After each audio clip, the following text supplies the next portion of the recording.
Face with Charlotte Benedict. Hello there, a very good evening and welcome to another episode of Face to Face, where we keep you up to date on the latest in the political sphere here in Sri Lanka. Of course, subsequent to the elections, there has been much happening in Sri Lanka's political sphere, much to talk about.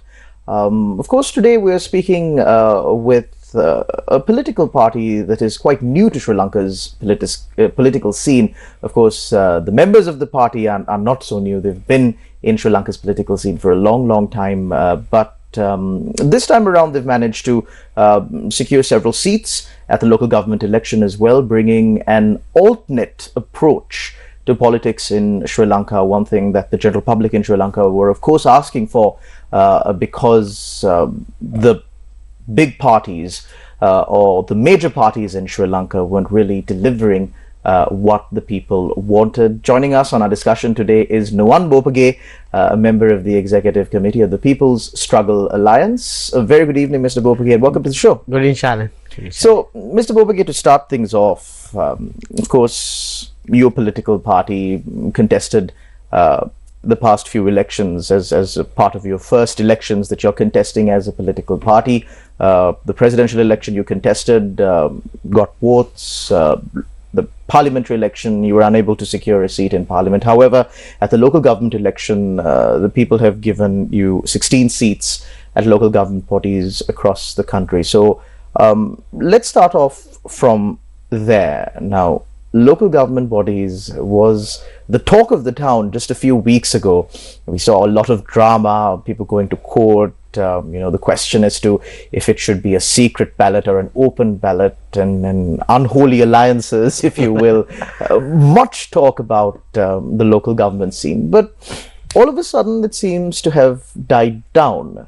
What's really happening in the local government level? Because this was the prime focus of all political parties, and as the case has always been, you move on from one topic to another, and it seems that hype has died down. But it's important to have a little bit of a follow-up, and since of course your party has members in these local government bodies, what's really happening here? Is everything final?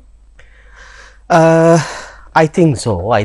Most of the councils now, they already appointed mayors or chairman, and that I think that part has now come to end.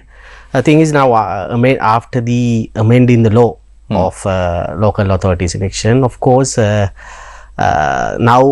there is the experience is most of the parties couldn't get the majority inside the council. So, however, the thing is, even though a party couldn't get majority seats inside the council, there's a mechanism how to handle that. So this time, this has become a drama because of this open vote or secret ballot issue. How it has happened now, the NPP, when they were taking power in 2024, they have given a specific promise regarding the transparency, or otherwise they are not going for deals for power. So that is the main promise they have given. Actually, most of the people voted for that because people had that experience for over a period of time as to how people, once they come to parliament, they crossovers, and there are a lot of monetary things behind that. So people wanted to completely eradicate that culture. So one of the reasons that NPP got this kind of vast majority votes is that. However, now during this issue, always NPP asked secret votes when the elections were called for selecting the chairman or mayor. NPP wanted to go for a secret vote. So what is the purpose behind that? Now, once the people have voted to their representative, there can't be secret understandings. There can't be secret contracts. So he is responsible for the people. He should be, the representative should come forward and express his idea or vision or his favoration openly, because he was appointed by the people. Now here, what is the purpose of secret vote is there are secret arrangements. Now it has been transpired, most of the councils, for example, now some councils, chairman from NPP, deputy chairman from the other party, means sometimes the Podujana Peramuna. Some areas we have seen the SJB is the assistant deputy chairman, then Pillayan's party. So likewise, how it, if there's no hidden deal, how it, so we can imagine. But now when we speak about these secret votes, this is nothing new to the local government bodies in Sri Lanka. There have been secret votes in the past, right? Maybe that's what I explained. That's what the people thought. You can't have secret arrangements. So what is the purpose of secret vote? Now, for instance, in 2018 in the parliament, the speaker was resigned. Then the other party, Podujana Peramuna, wanted secret vote to appoint the mayor. What is the ulterior motive behind that? Because from the opposition, they were able to purchase certain MPs. So that is why they call for a secret ballot. But in this scenario, is there, because I didn't see any discussion regarding this, has there been any money moving hands? Has there been instances? Of course, like there are a lot of allegations. For instance, Matugama. So Matugama, there is an allegation, one bakery owner distributed money asking some members to vote for NPP. On the other hand, that one of the bus owners did the same thing for SJB. Ultimately, that bus owners group won. So they are the allegations. What I am saying, why you are even expose yourself for allegations? Why you can't call for an open vote?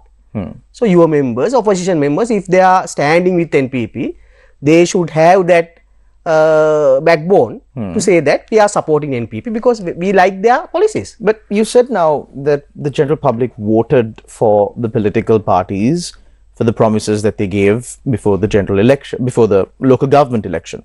And say, for example, this alliance that was formed between the SJB, the UNP, the Sri Lanka Podujana Peramuna and the Sri Lanka Freedom Party. Now, do you think a person who voted for the SJB or the SLPP or any of those parties really wanted these people to unite and form the government? Do you think that was the promise? And how do you see this call for, secret ballots against that backdrop where the general public has voted for, the political parties based on, the promise that, we are running separately? I think the SJB quite explicitly said no deals. We are not going to form any alliance with any other party. That is the reason why we are running separately.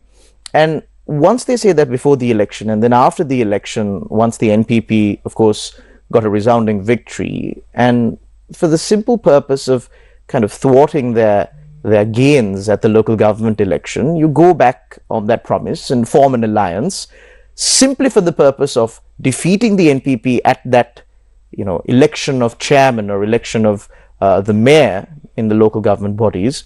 Of course. Do you feel that the NPP's move is justified in that sense? I'll tell our policy regarding that. Okay. So from the very beginning, we expressed it is clear-cut policy.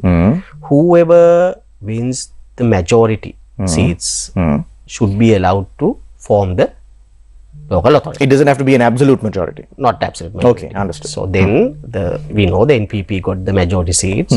So we believe in those the councils. They should be allowed to form the council. So there's no, without any hesitation, we took that position.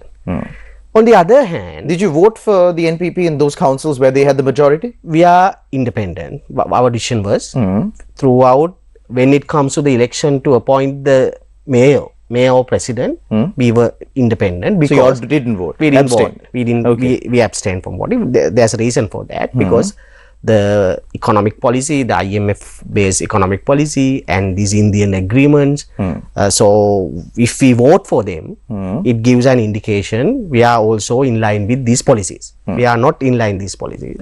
Therefore, we abstain from voting. So that is our policy. It's clear cut. It's not hidden. It's not secret. It's clear cut. And the president also express his ideas. They are not willing to form any alliance. He used the word wreckage. We are not going for this kind of wreckage. So that's what that is word he used. So why you are deviating from that for the purpose of power? You have to now, according to the results, I think they were able to secure around, without any issue, around 150 councils. They were able to secure majority. Yeah. So other councils also majority they got. So why you can't keep that promise regarding the transparency? So whoever forms in these councils, the nature is ultimately central government should allocate the money within the council. You have to, there are meetings, there are the method of the regarding the resolutions and other, how to pass certain regulations. There are mechanism, so you can follow that mechanism, so you can keep that transparency. So without maintaining that transparency, if you are doing the same thing which did by the previous government, previous political parties, that was not the aspiration or expectation of the people when they voted for NPP in 2024 elections. That's what we are saying. So do you think that the NPP's decision to be in favor of these secret ballots alone puts them in the same basket as the previous politicians? Of course, definitely. Okay, so moving on, of course, since the government has come into power, it's been about 7 months since the president has come into power, a little bit less since the government has come into power. There have been a few allegations here and there, so just pick your mind on a few of those. This issue surrounding the release of containers. Now there are certain committees that are investigating this. There has been a complaint lodged at the CID, I believe. Is your party following the developments here, and what is your stance on from the very what beginning, allegedly happened here? From the very beginning we raised that. So this incident was taken place in January this year. From the very beginning we raised the point that how you follow this mechanism, and there is a procedure issue in that mechanism. Then only president actually appointed a committee, so it's a good decision. That committee actually released their report. In terms of that report, what they say, these custom officers are liable, so there was a defect, and because of that irregularity, in fact around 300 containers, most of the containers they did not scan according to the regulations. You have to scan it before you are releasing, so that procedure had not been followed. So this report is out now? Yes, it's out now. Okay. So ultimately this report says custom officers are liable for that. They are responsible. But the most important thing is, ultimately, who are the owners of these containers? These containers were released for certain companies. So still this report doesn't say who are these companies. So today we as People's Struggle Alliance, we file RTI application. Comrade Pubudu Jagoda went for that, asking government to disclose who are these companies. So report, we feel this report endeavored to say that there's no involvement of the politicians. So do you accept that stance? Thing is, now ultimately it's a political decision. What they say, there's a red label method, then they discharge these containers saying that there's a red label. So it's the meaning of that, there's a traffic regarding releasing these containers, then they want to immediately resolve that. So that's a political decision. Once that political decision had been taken, then custom get the power to do that. So when custom is doing that, there is their own procedure. Now this report doesn't touch political decision, but they are saying that procedure had not been followed. Then to ascertain whether there was a hidden agenda behind that, definitely you have to disclose who are the people get released, these owners of these containers.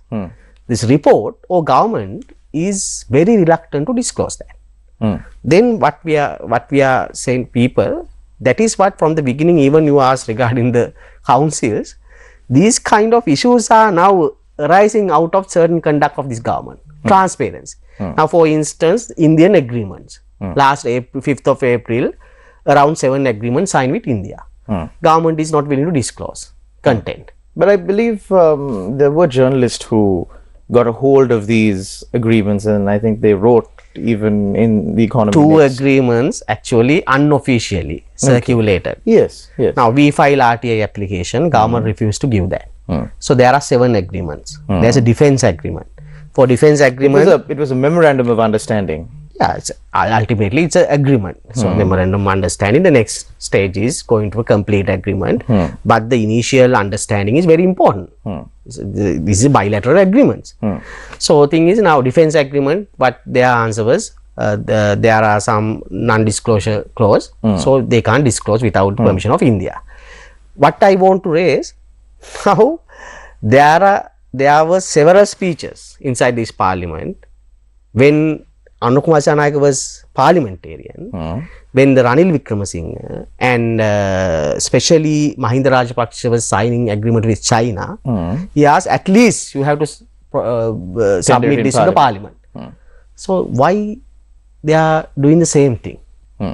So, likewise in this container issue, they are very reluctant to disclose the names of the owners of these containers. So, once again it's challenged that issue of transparency, accountability. So, that's why what we are saying, they are now this government also following the same path what the previous political parties and governments did. So, we are shocked. We might have a contrary position regarding this. We did not support this government throughout during the elections. We were in a completely other camp. We were not in IMF program, we were not in Indian interventions, we fought against that. However, still we believe this government will maintain at least some sort of difference with the other political. We thought there must be some sort of contrast. But now the situation is very pathetic situation. So, there is no difference between the other political parties and this NPP. It's very clear now. So, when you say you were in a completely different stance regarding the IMF, of course, you were of the opinion that we must not continue with the IMF. We must not allow the IMF to dictate terms as far as agreements with India. Hands distance, not too much close ties. But however, there are those who were worried that the NPP, who held not very similar policies but somewhere closely there, would actually implement everything that they said. And once they did come into power, and I think even the former secretary to the Ministry of Finance even said this, he was happy that the NPP followed through with the IMF program and did not bring in drastic changes that would have really shook the economy of Sri Lanka at a time when we are going through an economic crisis. Do you not think that that's a more practical approach rather than really, ruffling the leaves and uprooting the tree from the core at a time when we are having such a fragile economy? As a political movement, a movement which believing in socialist policies, we always accept pragmatic solutions, but we are not. We never sink in a pragmatism. Now, this government, it seems they are completely their path is pragmatism. Now, you asked specific question about IMF. So, from the beginning, what we said is a trap. We have previous experience. What happened to the Ecuador, Greece, Argentina? Ultimately, what the IMF did, instead of giving concrete solution for the economic crisis, they always came to secure the bond holders, ISB holders, mean global capital. They are coming to support the global capital. How they are supporting? Taking everything from the working class people. Now, what is happening here? Taxation, 18%. General public has to pay that. Electricity tariff. This government was unable to reduce that in a considerable manner. Now, recently, there is a cutoff of budgetary relief allowance. That benefit was given in 2016. private sector employees who get less than 40,000 salary should be given extra 3,500 as allowance. Now this government, now it is 2016, with this cost of living, that threshold must be around 75,000 because of cost of living. So government did not do that. That's the expectation of the people. People expected this government would do that. So they didn't increase this threshold. Instead of what they did, they removed that 3,500 with the new act. So all these are aligned with IMF. Now news taxation will be imposed. Now today there is a news for properties in 2017, that is 2027, that is IMF conditions. So everything is revolving around IMF. What is their purpose? Taking every cent from the people, working class. Now IMF not actually, now there are around defaulted around 1 trillion tax defaults in this Sri Lanka, multi-millionaires, corporate sector. So they are not asking to touch them.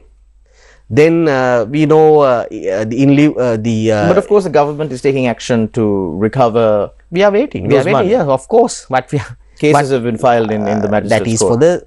That is for normal people, not for these billionaires, corporate people who. No, several companies, especially involved in the alcohol trade, production of alcohol, so on and so forth. They have been action filed. Not that. That action was filed long time ago. Now it's a continuation. But what we are demanding, you should do that.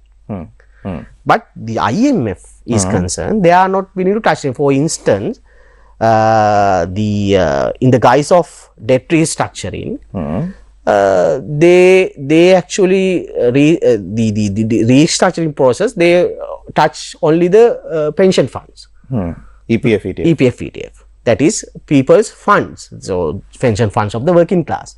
So that is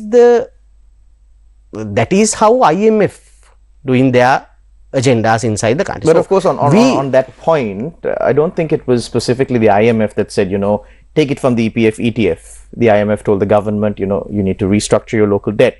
And it was the government's decision, actually the former government under President Ranil Wickremesinghe, it was their decision to use the funds from the EPF, ETF in a manner where they reissued the bonds at a higher rate, so on and so forth. Because once IMF, together with that guidelines, always there is a IMF office inside the central bank.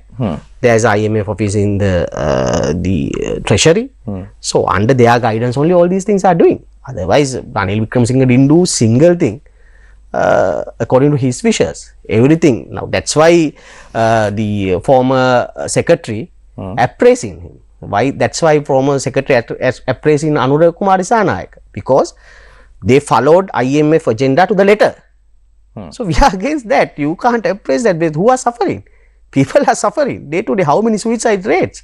How many students are not going to schools because of this tax, 18% tax for school items? So people are suffering. We are paying. So you can't appraise IMF. Actually, somehow people should fight to get something, get out from this, because electricity tariff is concerned. So now it has been increased once again. So what we are saying, we most pragmatic approach was actually proposed by us. What we said, you must initially have a forensic audit regarding our debt. In Ecuador, after having a forensic audit, they were able to go for 50% cutoff of debt, because they identify what are the odious debt, what are the predatory debt. So either Ranil Wickremesinghe or Anura Kumar Disanayake is still not going for forensic audit to identify what are the predatory debt, what are the odious debt. So those are the things being followed by the other countries. So this is the pragmatic way. This is a pragmatic way. So based on these experience only, we said this IMF agenda is not suitable to the country. Now people are suffering for that. From 2028, don't forget, we have to start the payment of installments. By that time, at least we need 15 billion US dollars reserves in the country. So IMF never let us to go to that level. Once again, what happened to the Argentina, what happened to the Ecuador, after they went for IMF agenda, again and again, only solution is we have to obtain loans to settle the economy. So that is their agenda, because they are money lending organization, international money lending organization. That is a reality. So that's why we are suggesting alternative, people's alternative. So, but unfortunately, what the picture portrait, what is the ideology portrayed to the society, this is the only path. There is no alternative. Now NPP also telling same thing. So that is not a change. That's the same thing. So just before we cross over to a short commercial break, your view on the IMF is that Sri Lanka should completely detach itself from the IMF, because even the NPP, referring to a recent speech of President Andrakumara Dissanayake, he said that this should be the last time that we go to the IMF. We are in this program because we were in an economic crisis, but we do not intend to ever go to the IMF again. So it's his view seems to be a phased out approach. You stay in this extended fund facility, you continue the program and then phase out of it. But you and the People's Struggle Alliance are of the view that no, enough is enough, abrupt break. Is that what you're saying? Now, how many things that promise by President Anurakumar Sanayaka before the election, even after the election, it might regarding the electricity tariff, regarding the taxation, regarding the simple issues like KDU, how many things they propose. He was unable to meet that, and he was unable to actually accomplish these things for the sake of people. No, that's a reality. So IMF, even Rafael Correa in Ecuador, he also told the same thing, that we are not going for IMF. No, but my question to you is, what do you propose? I mean, President Andrakumara Dissanayake is proposing a phased out approach. You are saying abrupt break, stop. Yeah, of course, we should give a now ultimately, but the fundamental basis of our argument is it's not a solution. First of all, I think even President Andrakumara Dissanayake is saying the same thing. Yes. Now, if now then there must be an exit plan. From yes, IMF. exactly. You have to tell that now there's no exit plan yet. Still, they are implementing what the IMF said. So then there must be a mechanism. You're saying that the exit plan should come now. Of course. We should say now we're exiting. Of course, otherwise you will be trapped again and again. And again. Okay. So how, from where you should start that exit plan? Okay. With the forensic audit. But now you're saying exit now, but of course we have entered into debt restructuring agreements with other countries. So when you say exit now, does that mean, throw out the debt restructuring programs? Because those are all conditioned or contingent on the IMF agreement. So throw out all of those and start paying debt the way we should. Yeah, correct. Now, that's what I'm saying, but that's what we are suggesting. What is your plan? Now, IMF only wanted to pass economic transformation bill. That is forever, completely. To the letter it says, this should be the path of the country for next 30-40 years. Okay, so at least you have to start from that. No, that doesn't bar a subsequent parliament from overthrowing the bill. Exactly. Now start from that onward. You have to completely abolish that bill. But what I'm asking you is, okay, these are nitty-gritties that you're picking on. But what I'm saying is, you're saying start the exit plan now. But my question to you is, given the limited options that Sri Lanka has, if we do start an exit plan now, that means debt restructuring, all of those are out the window. Do we then start paying installments? No, of course, now what they are saying, now they have a mandate. There are around 150 seats in the parliament. People gave mandate them to somehow change this system. Okay. In order to go to that aspiration of the people, you should definitely take radical decisions. So start it from forensic audit, then pass a law. This is how the country runs for another next 10-20 years, and start direct discussion with ISB holders, bilateral loans from that countries. So we need our mechanism. Now this mechanism was imposed by the IMF. It's favorable to ISB holders. So that is all, that never give us any sort of relief. It's just like pawnbrokers. Once there are small notices in you can see, if we are ready to get your jewelries. So ultimately that borrower will not be benefited out of that. This particular IMF also like that. All over the country, that is a reality. That's why what we are saying, we need our own mechanism.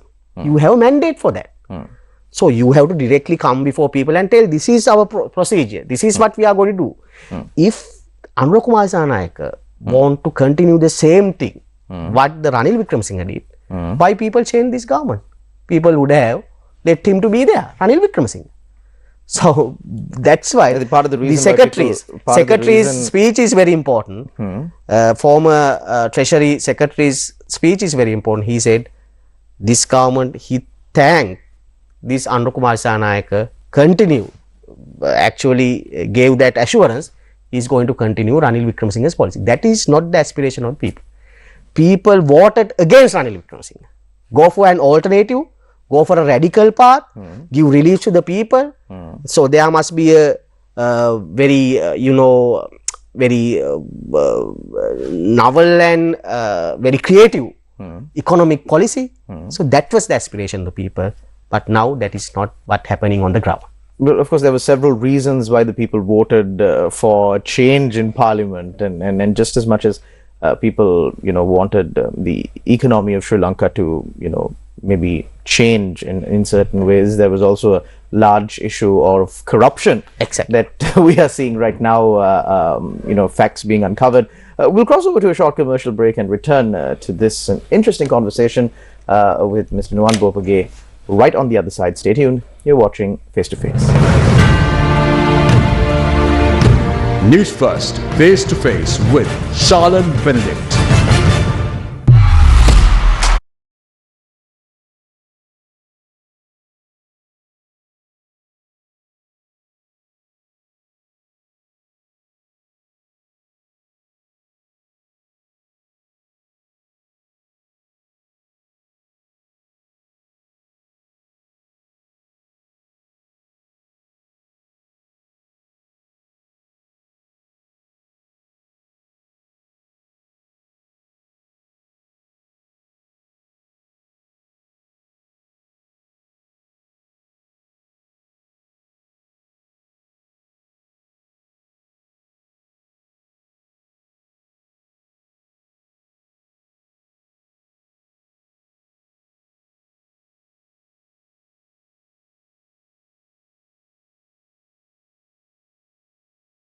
Special welcome to Your Excellency Thabo Mbeki. Thank you so much for gracing us this evening. An exclusive conversation with the legendary Thabo Mbeki, former South African president and vice president to the legendary Nelson Mandela. Value the past, build the future, liberation, unity, tough truths, and lessons for Sri Lanka. How did you balance this dual responsibility? I would say today, it's really because you base your knowledge and your experience on the experience of the past. Former President of South Africa Thabo Mbeki in conversation with Siobhan Daniel.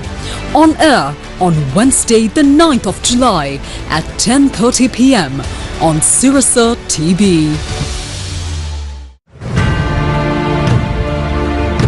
Newsfirst, Face to Face with Shalan Benedict. Welcome back. You're watching Face to Face. If you're joining us just now, we're in discussion with Mr. Nuwan Bopage. He is a member of the Executive Committee of the People's Struggle Alliance, a relatively new political grouping in Sri Lanka, of course, although the members of the party have been in Sri Lanka's political sphere for quite some time. Mr. Bopage, we were speaking about the actions of this government. You were quite critical about their economic policies. You spoke out against the lack of transparency as far as the local government body, the secret ballots are concerned, and also regarding the release of these 300 containers and the failure of the government to disclose the companies to which these containers were released to. Of course, the government also on their side have their own explanation. How the two will play out in the eyes of the general public is yet to be seen. We were speaking about the reasons why former President Ranil Wickremesinghe's government was voted out and the NPP government was voted in. You said it was the need for economic change, the general public's aspiration for economic change, but also the general public were looking at their money being used blatantly. We saw there was a huge issue about these vehicles being imported, how corruption was so mainstream, and I think it's the experience of everyone when they go to government institutions. I believe the slang in Sinhala or the jargon that's used in Sinhala is Jarawak Deneka, Samanya Deyak. It became very commonplace, and I think even the Director General of the Bribery Commission also recently referred to this when he was speaking about the 4.1 million rupees that was found at one of the branches of the RMV. Which was the general collection of all the bribes that everybody receives that are to be distributed among the employees of that institution. So, when it comes to corruption, are you satisfied with the path that the government is taking right now? Especially, after passing the new law, the powers is vested with the Bribery Commission. Has a lot of powers. So I think now there's a very capable Director General in that Bribery Commission.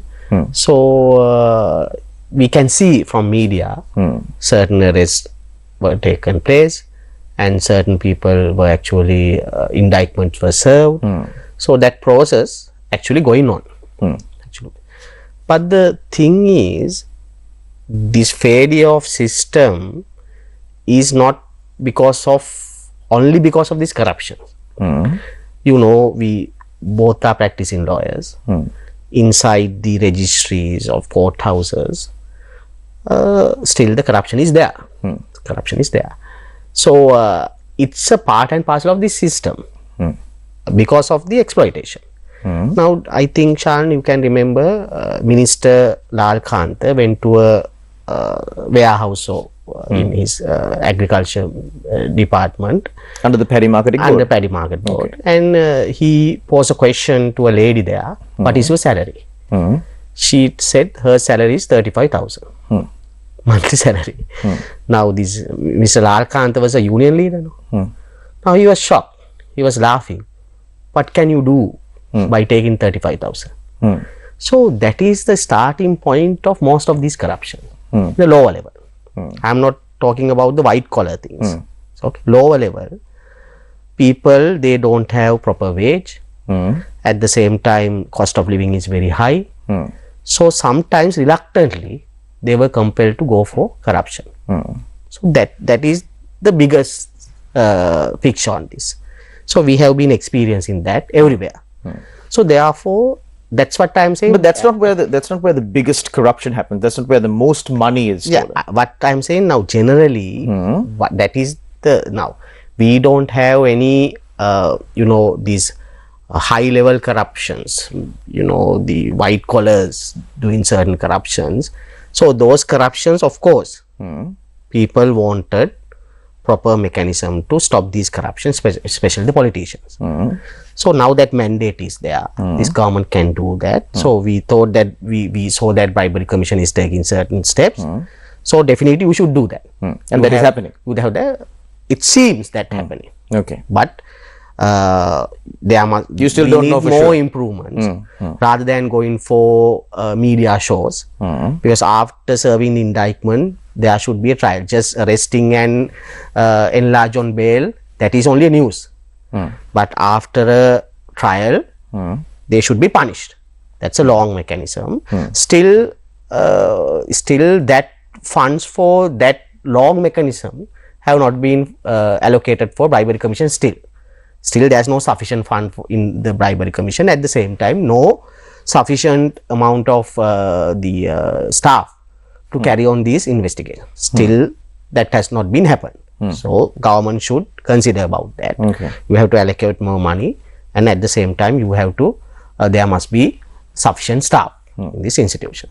So that mechanism should be followed. That mandate is there. At the same time, the other corruptions are concerned, of course, the quality of the living style of the people should be increase. There must be a proper salary increment for the people. So the less you have to reduce the cost of litigation.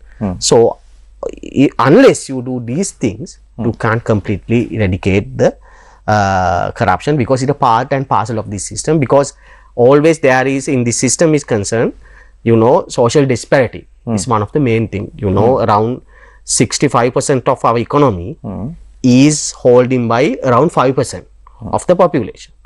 So that is a reality. As long as we are maintaining that reality, you can't completely eradicate the corruption. So government should be mindful about that. But with regard to what you said, the lack of wages, I do understand your argument there. But of course, I think the government has come out and said that, you know, everybody cannot expect a job in the government, which was, I think, the modus operandi of many previous governments. You see a minister coming from Anuradhapura, and if he is the Minister of Ports and Shipping, then the entire you know, Ports Authority is full of people from Anuradhapura, which is the promise of jobs. That's how it worked. It was a transaction. But now they've taken policy decisions on how not to do that, how to right size the military even. And so those steps are being taken. And one of the main concerns the general public really had was that we have echoed almost every time, is that a person at the lower level, like you said, a person who maybe gets about 35,000 rupees and takes a bribe of 1,000 rupees, always gets caught, always gets prosecuted and gets several years in prisons. But the big fish, yes, I think the Sinhala word that was used was hal messo allano toru moru allanne. So but now do you see that these big fish are these investigations that have been stalled for a long time, and you have prosecutors even coming to court and saying that, you know, we weren't allowed to touch these files? It's still too early to comment on that, because we had the same experience, you know, once the Yahapalana government has come to power in 2015. Yes. Within few months, they arrested Namal Rajapaksa, Yoshida Rajapaksa, then Basil Rajapaksa. They started the process. But few years down the line, nothing really happened. Nothing has happened. So still too early. These talk shows or media things won't help. So there must be a proper mechanism until they have been punished by way of a court order. So that's the most important thing. So you have to do that. You have that mandate. One final thing I would like to pick your brain on before we conclude our show. We're almost at the end now. Mr. Bopage, you see, you know, some of these politicians who are now being prosecuted, indicted, arrested, enlarged on bail, so on and so forth, coming out and saying, you know, they're throwing us in jail for, you know, just distributing seeds. They're throwing us in jail for giving these things to the people. After having given these things to the people, I mean, you even got the general secretary of a political party saying, you know, you tell me these people who went to jail, have they ever stolen money and put into their account? They've given everything to the people, and after giving everything to the people, they're still being prosecuted and arrested, almost to imply as if this is as if this is you know, the government seeking political vengeance. What's your stance on that? I think we know as people's perspective, nobody is sad or express anything against those decisions, because people know how they have stolen public money. So they should be punished. So that without any hesitation, what they are saying, there must be a punishment. But at the same time, even the bribery commission and other institutions, at the same time, whoever did these kind of wrongful acts, they should be punished within the framework. Everyone, there is a guaranteed fundamental rights in the constitution. Within that framework, the culprit should be punished. But just out of curiosity, do you actually think that these people who, you know, this is not it's a little bit different from stealing. I mean, stealing is, maybe you could say, taking it for yourself, but this is misappropriation, not following proper procedure, so on and so forth. Now you get people like say, for instance, even Dayasiri Jayasekara. We heard him say in parliament, you know, speaking about former minister Keheliya Rambukwella taking salaries for 15 people who have never entered the Ministry of Health and then distributing it among his organizers and all that. I think, correct me if I'm wrong, but I saw the ICT Jayasekara saying in Parliament, that's how we used to do things. That's how how we used to operate. And then you have Thisakuti Arachi on the stage saying that, when we used to build roads, the local MP or the local councillor did get 5,000 or 10,000 rupees extra. And he used that 5,000, 10,000 rupees to build his political career. He went to funerals, gave them some money. He went to the local sports society, gave them some money. He built his political career. That's how we function. So do you think that these people really didn't know that they were misappropriating the funds of the people? Or those statements are very ridiculous. We know that. Okay. The thing is, the people using their franchise power, people have already punished them. Okay. So then that this government was given this kind of mandate to answer this kind of attitudes, this kind of uncouth attitudes. So I think we need not to further answer that, because if they themselves accept the fact that they were involved in these kind of things, they were involved in these kind of corruptions. So we need not to even go further. People gave that first punishment. Now it is up to the government go to the second level of punishment, to the judiciary, and litigate against them and do the needful. And on that note, we will have to bring this episode of Face to Face to a close. Thank you very much, Mr. Nuwan Bopage, a member of the Executive Committee of the People's Struggle Alliance. We, of course, wish you and your party all the best of luck in shaping Sri Lanka's political future. Thank you very much to all our viewers out there for tuning in to another episode of Face to Face. Until we meet again, take care and God bless. Newsfirst.